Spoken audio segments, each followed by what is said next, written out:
சக்தி ஜோதிட குழுவின் சார்பாக விசுவாவசு வருஷம் ஆவணி மாத பலன்களை வாக்கிய பஞ்சாங்க பிரகாரம் பார்க்கிறதுக்காக அடியேன் சக்தி சுவாமி ஆகிய நானும் ஆஸ்ட்ரோ KS ஐயங்கார் அவர்களும் டாக்டர் ஹரிஹர சர்மா ஐயா அவர்களும் வந்திருக்கின்றோம்.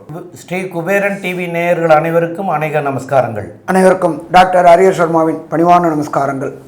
இப்போ நம்ம பார்க்க போகிறது ஆவணி மாதம் காலபுருஷ தத்துவத்தின்படி 3வது ராசியான மிதுன ராசியில் எம்பெருமான் குரு பகவானும் சுக்கிர பகவானும் இருக்காங்க. அதுக்கு அடுத்தது பார்த்தோம்னாக்க 4வது இடமான கர்க்கடகத்தில் புத பகவான் இருக்காங்க. அடுத்தது மாதம் பிறக்கிறது. இந்த மாதத்துக்கு நம்ம என்ன சொல்லுவோம் அப்படின்னாக்க சிம்ம மாதம் அப்படிம்போம். சிம்மத்திலேயே சூரிய பகவான் ஆட்சி பெற்று இருக்கார், கூட கேது பகவானும் அங்கேயே இருக்கார். காலபுருஷ தத்துவத்தின்படி 6ஆம் இடம் அப்படின்றது கன்னி. கன்னியில் செவ்வாய் இருக்கிறார். கடந்த காலகட்டங்களில் வக்ரம் ஆகியிருந்தவர் வக்ர நிவர்த்தி ஆகியிருக்கார். அதுக்கு அடுத்தது பார்த்தோம் அப்படின்னாக்க காலபுருஷத்தின்படி 11ஆம் வீடு கும்ப வீடு. இந்த கும்ப வீட்டில் சனி பகவானும் ராகு பகவானும் இருக்கார். இதில் என்ன ஒரு விசேஷம் அப்படின்னாக்க கடந்த 2/7/2025 17/11/2025 வரலும் சனி பகவான் வக்ர நிலையில் இருக்கார். வக்ரம் அப்படின்னாக்க செயலற்ற நிலையில் இருக்கிறார். அப்போ இந்த காலகட்டங்களில் என்னென்ன ராசிகளுக்கு என்னென்ன நற்பலன்களை தருவாங்க? விஸ்வாவசு வருஷம் ஆவணி மாதத்தினுடைய கிரக சாரங்களை இப்போ பார்க்க போகிறோம். அதாவது பொதுவாகவே மெதுவாக செல்லக்கூடிய கிரகம்னு சொல்லக்கூடிய மாத கிரகங்கள், அதாவது சூரியன், செவ்வாய், புதன் மற்றும் சுக்கிரன், இந்த 4 கிரகங்களினுடைய மாற்றங்களை சொல்லுவோம். சூரியன் ஏற்கனவே ஆவணி மாதம்ன்றதுனால சிம்மத்தில் வந்துட்டார். இந்த மாதம் பார்த்தாலேயானால் செவ்வாய் இந்த மாதத்தினுடைய கடைசி, அதாவது 14/9/2025 தான் அவர் கன்னியா ராசியிலிருந்து அவர் துலா ராசிக்கு போகிறார். சரி, சுக்கிரன் எங்கே இருக்கார்? சுக்கிரன் இருக்கக்கூடிய இடம் அப்படின்னு பார்த்தாலேயானால் மிதுனத்தில் இருக்கார். மிதுனத்திலிருந்து முதல்ல ஒரு 4 நாள் 21ஆம் தேதி அன்னைக்கு கடகத்துக்கு போகிறார். அதற்கு பிறகு பார்த்தாலேயானால் மாத கடைசி 15/9/2025 அன்னைக்கு சுக்கிரன் கடகத்திலிருந்து சிம்மத்துக்கு போகிறார். புத பகவான் இந்த மாதம் ஆரம்பத்திலேயே உங்களுடைய ராசிக்கு, அதாவது 4ஆம் இடத்துல, அதாவது பார்த்தாலேயானால் கடகத்தில் இருக்கார். கடகத்தில் இந்த மாதத்தில் ஆரம்பிக்கிறார். அவர் ஒரே வாரம் 25ஆம் தேதி அன்றைக்கே சிம்மத்துக்கு போயிடுறார். 25/8/2025 அன்றைக்கி சிம்மத்துக்கு போகிறார். இந்த மாதம் மொத்தமே அவர் சிம்மத்தில் தான் இருக்கார். இதுதான் இந்த மாதத்தினுடைய கிரகங்களின் மாத கிரகங்களினுடைய மாற்றங்கள். சரி, இப்போ ஒரு ராசியாக மேஷம் முதல் மீனம் வரை என்னென்ன பலன்கள் இந்த மாற்றத்தில் வருது அப்படின்றத நம்ம பார்க்கலாம். அன்பார்ந்த மீனராசி என்பர்களே, இந்த ஆவணி மாதம் உங்களுக்கு எப்படி இருக்குன்னு பார்க்கலாமா? கண்டிப்பாக நல்லாவே இருக்கும். ஏன் அப்படின்னாக்க ராசிநாதனான குரு பகவான் ராசிக்கு 4ல் சுக்கிரன் கூட சேர்ந்திருக்கிறார். சப்தமத்தில் செவ்வாய் பகவான் இருக்கார். இப்போ பொறுத்தளவுக்கு குரு 4ஆம் இடம் அப்படின்றது ஜோதிட சாஸ்திரத்தில் சுகஸ்தானம், மாத்ருஸ்தானம், வண்டி வாகனஸ்தானம் அப்படின்னு சொல்லுவோம். இப்போ உங்களுக்கு நடந்துகிட்ருக்கிறதும் 7.5 சனி. 7.5 சனியில் விரயச்சனி நடந்துட்டுருக்கு. இது சனியை பொறுத்தளவுக்கு 4 வகையாக இருக்குது. ஃபஸ்ட்டு மங்கு சனி ஃபஸ்ட் ரவுண்டு, 2வது ரவுண்டு பொங்கு சனி, 3வது ரவுண்டு கண்டச்சனி, 4வது ரவுண்டு மரணச்சனி. இது 2வது ரவுண்டு நடக்கக்கூடிய மீனராசி என்பவர்களுக்கு கண்டிப்பாக சுப விரயங்கள் ஆகக்கூடியது. சுப விரயங்கள் குழந்தைகளுக்கு படிப்புக்காக செலவு பண்ணுறது, அடுத்தது புதிய வீடு வாங்கக்கூடிய செலவு பண்ணக்கூடியது, புதிய வண்டி வாகனம் வாங்கக்கூடிய செலவு பண்ணக்கூடியது. இதை என்ன ஒரு விசேஷம் அப்படின்னாக்க இந்த ராசிநாதனான குரு 4ஆம் இடத்துல இருந்துட்டு உங்களுடைய தொழில் ஸ்தானமான 10ஆம் இடத்தை பார்க்குறார்.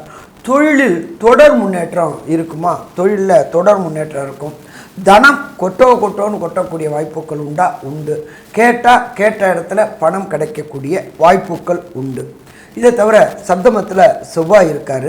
சப்தமத்தில் செவ்வாய் இருக்கிறது நல்லது. உங்களுக்கு 2க்கும் 9க்கும் உடையவர் 7ல் இருக்கிறாரு.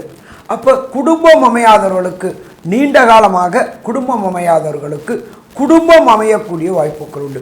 எப்பொழுதுமே எந்த ஒரு ராசிக்காரர்களுக்கும் 7.5 சனி தொடர்பும் குருவுடைய பார்வை, அதாவது வியாழன் நோக்கும் இருக்கக்கூடிய காலகட்டங்களில் தான் திருமணம் நடக்கும் அப்படின்றது ஜோதிஷ சாஸ்திரத்தில் சொல்லக்கூடியது. அதுபடி பார்த்தோம்னாக்க 7.5 சனி நடந்துகிட்டு இருக்கு. குருவுடைய பார்வையும் நல்லா இருக்குது. குருவும் 4ல் இருக்கிறாரு. கலத்தரக்காரரான சுக்கிரனும் 4ல் இருக்கிறாரு. கண்டிப்பாக திருமண தடைகள் தாமதங்கள் அத்தனையும் விலகக்கூடிய காலகட்டங்கள். அதே போல் இந்த மீனராசி என்பர்கள் திருமணமாகி ரொம்ப நாளாக திருமணத்திற்கு தடை என்பது வந்துச்சு, அது விலகிடுச்சு. அதுக்கடுத்து சந்தான பாக்கியம் என்கின்ற வம்சம் விருத்தி, இந்த சந்தான பாக்கியம் என்கின்ற வம்சம் விருத்தி கிடைக்கக்கூடிய காலகட்டங்களும் இந்த காலகட்டமாக கண்டிப்பாக இந்த காலகட்டங்கள். ஸோ மொத்தத்தில் பார்த்தோம் அப்படின்னாக்க மீனராசி என்பவர்களுக்கு இந்த ஆவணி மாதம் அதி அற்புதமான மாதம்னு சொல்லலாமா, அதி அற்புதமான மாதம் சொல்லலாம். நாம் எப்போதுமே பலன்கள் சொல்லக்கூடியது அப்படின்றது மாதாந்திர பலன்கள் சொல்லக்கூடியது விரைவாக செல்லக்கூடிய கிரகங்கள். 1 சூரியன், 2 சந்திரன், 3 அங்காரகன், 4 புதன், 5 சுக்கிரன், இவர்களை வச்சுக்கிட்டு தான் நாம் பலன் சொல்கிறோம். இப்போ இந்த புத பகவான் உங்களுக்கு என்னென்ன நற்காரியங்களையும், இந்த சுக்கிர பகவான் என்னென்ன நற்காரியங்களையும் இந்த மீனராசி என்பவர்களுக்கு தருவார் அப்படின்றத அஸ்ட்ரோ கேஎஸ் ஐயங்காரவங்க விரிவாகவும் விளக்கமாகவும் சொல்லுவாங்க. ஐயா, அற்புதமாக சொன்னீங்க. அதாவது சுக்கிரனை பொறுத்தவரையிலும் இந்த ராசியான மீன ராசிக்கு 3/8க்கு உண்டானவர். அவரை பொறுத்தவரையிலும் பார்த்தோம்னா இந்த மாதம் ஆரம்பிக்கும் பொழுதே 4ஆம் இடத்துல இருக்கார். கேந்திரம் பெற்று இருக்கக்கூடிய சுக்கிரன் நல்ல ஒரு ஏற்றத்தை கொடுப்பார். ஏன்னா திக்பலம் பெற்று இருக்கக்கூடிய வாய்ப்புகள் உண்டு. அதனால் பெரிய ஏற்றம் கிடைக்கக்கூடிய வாய்ப்புகள் உண்டு. குருவும் 4ஆம் இடத்துல இருக்கார், சுக்கிரனும் 4ஆம் இடத்துல இருக்கார் இந்த மாதம் ஆரம்பிக்கும் பொழுது. அதற்கு பிறகு பார்த்தீங்கன்னா உங்களுடைய ராசிக்கு 5ஆம் இடத்துக்கு போகிறார். குழந்தை பிராப்தி ஏற்படக்கூடிய பாக்கியம் உண்டு. ஏன்னா 3ஆம் அதிபதி 3க்கு 3 இருக்கிறது பெரிய விசேஷம். அதனால் இவ்வளவு நாளாக ஆண் மலட்டுத்தன்மை இருக்கிறவங்களுக்கு கண்டிப்பாக நல்ல ஒரு ஏற்றம் கிடைக்கக்கூடிய காலகட்டமாக அமைய போகிறது. நிச்சயமாக அவர்களுக்கு குழந்தை பிராப்தி ஏற்படக்கூடிய பாக்கியம் உண்டு. இந்த மாதத்தில் பார்த்தோம்னா உங்களுக்கு ஒரு புதிய பதவி, புகழ், அந்தஸ்து, கௌரவம்லாம் வரக்கூடிய வாய்ப்பு உண்டு. அதை தவிர பார்த்தோம்னா வெளிநாடு, வெளியூர், வெளிமாநிலம் ஷார்ட் ட்ரிப் போயிட்டு வரக்கூடிய வாய்ப்புகள் நிச்சயமாக இருக்கும். சுக்கிரன் உங்களுடைய ராசிக்கு 8ஆம் அதிபதி 5ஆம் இடத்துல போய் இருக்கிறதுனால குழந்தைகள் மூலியமாக நல்ல ஒரு பெரிய ஏற்றம் கிடைக்கக்கூடிய வாய்ப்பும், உங்களுக்கு பெயர் சொல்லக்கூடிய அளவுக்கு ஒரு நல்ல ஒரு ஏற்றம் இருக்கக்கூடிய காலகட்டமாக அமையும். உங்களுடைய ராசிக்கு 3ஆம் அதிபதினு சொல்லக்கூடிய சுக்கிரன் 5ஆம் இடத்துக்கு போகிறதுனால கண்டிப்பாக இளைய சகோதரர்கள் மூலியமாக நல்ல ஒரு ஏற்றம் கிடைக்கும். அவர்கள் மூலியமாக ஒரு நல்ல அபிமானமும் நல்ல ஒரு பதவி புகழும் கிடைக்கக்கூடிய வாய்ப்புகள் நிச்சயமாக உண்டு. உங்களுடைய ராசிக்கு பார்த்தீங்கன்னா 4ஆம் அதிபதினு சொல்லக்கூடிய புதன் 6ஆம் இடத்துக்கு போகிறார். 5ஆம் இடத்துல இந்த மாதத்தில் ஆரம்பிக்கிறார், ஒரே வாரத்தில் 6ஆம் இடத்துக்கு போகிறார். புதனும் சூரியனும் கேதுவோடு சேர்ந்து இருக்கக்கூடிய காலகட்டம். 6ஆம் இடத்துல சூரியன் புதன் இருக்கிறதுனால கண்டிப்பாக வேலையில், அதுவும் அரசாங்கம் சம்பந்தமான வேலைகளில் உங்களுக்கு மாற்றங்கள் நிச்சயமாக வரும். டிரான்ஸ்ஃபர் வரக்கூடிய வாய்ப்புகள் டிரான்ஸ்ஃபரில் உங்களுக்கு ப்ரமோஷன் கிடைக்கக்கூடிய பாக்கியங்கள் நிச்சயமாக வரும். இந்த மீனராசிக்காரர்களுக்கு புதிய வேலை கிடைக்கக்கூடிய வாய்ப்புகள் நிச்சயமாக இருக்கும். புதிய வேலை அப்படின்னு சொன்னோம்னா ஏற்கனவே இருந்த வேலையை விட்டு வெளியில் வேலை தேடிக்கொண்டிருந்தீர்களே ஆனால் கண்டிப்பாக புதிய வேலை கிடைக்கக்கூடிய வாய்ப்பு, வீட்டை விட்டு நாட்டை விட்டு வெளியில் செல்லக்கூடிய வாய்ப்பும், ஷார்ட் ட்ரிப்பாக இருக்கக்கூடிய வாய்ப்பும் நிச்சயமாக உண்டு. இந்த மாதத்தில் பார்த்தாலேயானால் 3ஆம் அதிபதி 3க்கு 3ன்னு சொல்லக்கூடிய 5ஆம் இடத்துல இருக்கிறதுனால உங்களுடைய முயற்சிகள் எல்லாமே வெற்றி பெறும்னு சொன்னோம். இருந்தாலும் சில நேரங்கள், சில நாட்கள் இந்த முயற்சிகளை தள்ளி போடுவது நல்லது அப்படின்னு சொல்கிறோம். இந்த சில நாட்கள் என்னென்ன, இந்த சில நாட்களில் என்னென்ன எளிய பரிகாரங்கள் செய்யலாம், அதை தவிர இந்த மீன ராசிக்காரர்களுக்கு என்ன விதமான பரிகாரங்களை செய்தால் நல்லது நடக்கும் அப்படின்றத பற்றி ஐயா கிட்ட கேட்போம். ரொம்ப அற்புதமாக சொன்னீங்க ஐயா. அதாவது சந்திராஷ்டம தினங்கள் அப்படின்னு சொல்லக்கூடியது தவிர்க்கணும் அப்படின்னு சொல்கிறோம். அந்த சந்திராஷ்டம தினங்கள் அப்படின்னு சொல்லக்கூடியது என்னன்னு கேட்டிங்கன்னா, உங்களுடைய ராசிக்கு 8ஆம் இடத்துல சந்திரன் சஞ்சரிக்கிறத சந்திராஷ்டமம் அப்படின்னு சொல்லுவோம். அப்போ இந்த சந்திராஷ்டமத்தின் போது என்ன நடக்கும் அப்படின்னு கேட்டால், எந்த ஒரு முடிவையும் சரியான முடிவை எடுக்க முடியாத சூழ்நிலையை உங்களுக்கு உங்களுடைய மனசில் ஏற்படும். அப்போ நீங்கள் எதை நினைக்கிறீங்களோ அதெல்லாம் சரி அப்படின்னு உங்களுக்கு தோணும். அப்போ அதுகளை நீங்கள் செஞ்சிருவீங்க. அதுகளை செய்கிற போது அதனால் வரக்கூடிய விபரீதங்கள் பின் விளைவுகளாக மாறி பின்னாடி அதனுடைய தொல்லைகள் தரக்கூடிய வாய்ப்புகள் உண்டு. அப்போ அந்த பின் விளைவுகள் வராமல் இருக்கிறதுக்காக இப்போவே நாம் முன்கூட்டியே அதை தவிர்த்துட்டோம்னா அந்த பின் விளைவுகள் வராமல் போயிடும். அதுக்காகத்தான் சில வேலைகளை செய்யக்கூடாதுன்னு சொன்னாங்க. அது என்னென்ன வேலை அப்படின்னு பார்க்குற போது, ஒன்று பிரயாணம், வெளியூர் வெளிநாடு பிரயாணங்கள் செய்யக்கூடாது. அதே போல் புதிய முயற்சிகள், புதிதாக ஏதாவது தொடங்கிறது, புதுசாக செய்கிறது, அந்த மாதிரி உள்ள காரியங்களை எல்லாம் செய்யக்கூடாது. அதுகளையெல்லாம் தவிர்த்துட்டிங்கன்னா உங்களுக்கு பின்னாடி உள்ள சிரமங்கள் வராமல் இப்போவே நம்ம அதை சரிப்படுத்திக்கிட்டோம், அதாவது வரும் முன்னரே நம்ம காப்பாற்றிக்கிட்டோம். அதாவது திருவள்ளுவர் சொல்லுவார், வரும் முன்னர் காவாதான் வாழ்க்கை எரி முன்னர் வைத்தொரு போல கெடும்னு. அதுபோல் நமக்கு வர்றதுக்கு முன்னாடியே நாம் அதை வந்து பயன்படுத்திக்கிட்டோம்னா பின்னாடி நமக்கு தொல்லைகள் வராமல் போயிடும் அப்படிங்கிறத வந்து ரொம்ப அழகாக சொல்லிட்டு போயிருக்கிறாங்க. அதனால் இந்த நாட்களை வந்து தவிர்த்துக்கிறங்க.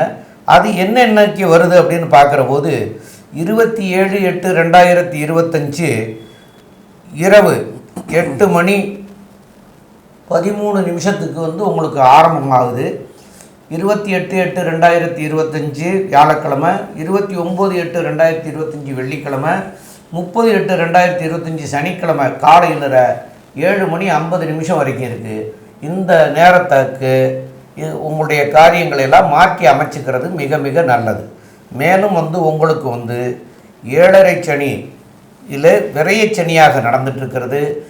ஐயா வந்து 2வது ரவுண்டு நடக்கிறவங்க பொங்கு சனியாக இருக்கிறவங்களுக்கெல்லாம் வந்து சுபகாரியங்கள் நடக்கும்னு சொன்னாங்க. உங்களுடைய குழந்தைகளுக்கு திருமணம் ஆகணுங்கிறது கூட ஒரு சுபகாரியம்தான். அந்த சுபகாரியங்கள் கூட நடக்கும். ஐயா சொன்ன காரியங்களும் நடக்கும். சுபகாரியங்கள்னால் அதாவது நீங்கள் வந்து இப்போ வந்து அந்த செலவுகளை பண்ணினீங்கன்னா வீண் விரைய செலவுகள் இல்லாமல் போயிடும். அப்போ அந்த வீண் விரைய செலவுகள் சுபவிரயமாக மாறிடுச்சு. அப்போ இது இந்த சுபவிரயங்கிறது என்றைக்கு இருந்தாலும் செய்ய வேண்டியது. அப்போ அதில் கொண்டு போய் நீங்கள் வந்து அந்த சுபவிரயத்தை செய்துட்டிங்கன்னா உங்களுக்கு அசுப விரயங்கள் குறைஞ்சி போயிடும். அப்போ அதனால் அந்த சுப விரயங்களாக மாற்றிக்கிறதுக்கு முயற்சி எடுங்க. 2வது வந்து உங்களுக்கு வந்து இந்த விரையச்சனியாக இருக்கிறதுனால ஒரு சனிக்கிழமை அன்னைக்கு காஞ்சிபுரத்துக்கு பக்கமாக கோவிந்தவாடி அகரம்னு இருக்குது. அந்த கோயிலுக்கு சனிக்கிழமை அன்னைக்கு போங்க, தீபம் ஏற்றி வழிபடுங்க, அர்ச்சனைகள் செய்து வழிபடுங்க. உங்களுடைய நட்சத்திரத்தை சொல்லி அர்ச்சனைகள் பண்ணி வழிபடுங்க. இதெல்லாம் வழிபட்டுட்டு ஏழை எளிய மக்களுக்கு தான தர்மங்கள் பண்ணுங்கள். சனீஸ்வரனுக்கு வந்து தான தர்மங்கள் பண்ணுறது வந்து மிக பிடிக்கும். தான தர்மங்கள் பண்ணுறது அவருக்கு பிடிக்கும். நேர்மையாக இருக்கிறது ரொம்ப பிடிக்கும். அப்போ நேர்மையோடு இருக்கிறவங்கள அவர் வந்து ரொம்ப தாக்குறது கிடையாது. அதனால் நேர்மையாக இருக்கிறதுக்கு பழகுங்க. இதெல்லாம் பண்ணுங்கள். தான தர்மங்கள் பண்ணிங்கன்னா கண்டிப்பாக அவருடைய மனம் பூரிப்படைஞ்சு உங்களுக்கு சில நன்மைகளை எல்லாம் செய்யக்கூடியவராக இருப்பார். அதனால் தான தர்மங்கள்ங்கிறது வந்து தர்மம் தலைகாக்கும்னு அன்றைக்கி நம்முடைய பெரியோர்களே சொல்லிட்டு போயிருக்கிறாங்க. அதனால் தர்மங்கள் பண்ணுங்கள். அதுலேயும் ஊனமுற்றவர்கள், அதாவது நொண்டி, கால் நொண்டி, கை நொடம், இல்லை வேறு அங்கத்தில் ஹீனங்கள் உள்ளவர்கள், இவங்களுக்கெல்லாம் வந்து வேணுங்கிற உபகரணங்களை வாங்கி கொடுங்க. உங்களுக்கு 7.5 நாட்டு சனி இருக்கிற போது இந்த உபகரணங்கள்லாம் வாங்கி கொடுத்தீங்கன்னா இதெல்லாம் சனியினுடைய உபகரணங்களாக இருக்கும். ஏன்னு கேட்டால் சனியே முடவன் கிரகம், அவருக்கே கால் ஊனம். அப்போ அதனால் அதுகளையெல்லாம் செய்கிற போது ரொம்ப உங்களுக்கு வந்து பெரிய நன்மைகளை சனி பகவான் கொடுப்பார். அவர்னால் வரக்கூடிய விளைவுகள்லாம் நீங்கிடும். அப்போ அது மாத்திரம் இல்லை, உங்களுடைய சந்ததிக்கும் அந்த தர்மங்கள் தலைகாக்கும். அப்போ அதெல்லாம் கண்டிப்பாக அவசியம் செய்யுங்க. அந்த தான தர்மங்கள் உங்களையும் உங்களுடைய குடும்பத்தையும் வளர்ச்சி பெற செய்யும். மேலும் உள்ள விவரங்களை ஐயா ஆஸ்ட்ரோ கே செய்யுங்கார் அவங்க சொல்லுவாங்க. ஐயா அற்புதமாக சொன்னீங்க ஐயா. இந்த மீன ராசியை பொறுத்தவரையிலும் எடுத்த காரியங்கள் நிச்சயமாக நடக்கும், கவலைப்பட தேவையில்லை. வேலையில் மாற்றங்கள் வரும், பண வரவிற்கு பஞ்சம் இருக்காது. கூட்டு தொழிலில் கொஞ்சம் ஜாகிரதையாக இருக்கிறது நல்லது. எதிர்பாலினத்தோர் மூலியமாக சிறு சிறு தொல்லைகள் வரக்கூடிய வாய்ப்புகள் நிச்சயமாக உண்டு. குழந்தை பிராப்தி ஏற்படக்கூடிய பாக்கியம் நிச்சயமாக உண்டு. படிக்கக்கூடிய மாணவர்களுக்கு நல்ல ஒரு ஏற்றம் கிடைக்கக்கூடிய காலகட்டமாக இருக்கும். வேலை செய்யும் இடத்தில் உங்களுக்கு ப்ரமோஷன், அதாவது ஏற்றங்கள் கிடைக்கக்கூடிய வாய்ப்பும், அதை தவிர வேலையிலிருந்து வேறு ஒரு வேலை கிடைக்கக்கூடிய வாய்ப்பும் நிச்சயமாக உண்டு. சொந்த ஊரை விட்டோ நாட்டை விட்டோ வெளியில் போய் உழைக்கக்கூடிய வாய்ப்புகள் நிச்சயமாக இருக்கும். இந்த மாதத்தில் பார்த்தாலேயானால் உங்களுக்கு, அதாவது விஸ்வாவசு வருஷம் ஆவணி மாதத்தில் பார்த்தாலேயானால் மீன ராசிக்காரர்களுக்கு எல்லாமே நல்லபடியாக இருக்கும். உடல் நலத்தில் ஏற்றம், தாய் தந்தையரிடம் தாயின் உடல்நிலையில் நல்ல ஏற்றம் இருக்கும். தந்தையின் உடல்நலத்தில் சற்று பின்னடைவு இருக்கக்கூடிய காலகட்டம். புதிய வேலை கிடைக்கும். போட்டிகளில் வெற்றி பெறக்கூடிய வாய்ப்புகள் உண்டு. வெளிநாடு போய் ஷார்ட் ட்ரிப் போயிட்டு வரக்கூடிய வாய்ப்புகள் உண்டு. தொழிலில் வந்து மாறுதல்கள் இருக்கும். அதுவும் வந்து இம்போர்ட் எக்ஸ்போர்ட் பிஸ்னஸ் பண்ணுறவங்களுக்கு நல்ல ஒரு ஏற்றம் கிடைக்கக்கூடிய காலகட்டமாக அமைய போகிறது. அது தவிர அதாவது நீரில் வாழக்கூடிய உயிர் இருக்கக்கூடிய ஜீவங்கள் வச்சு வியாபாரம் பண்ணுறவங்களுக்கு பெரிய மாற்றங்கள் ஏற்படக்கூடிய வாய்ப்புகள் இந்த மாதத்தில் இருக்குது.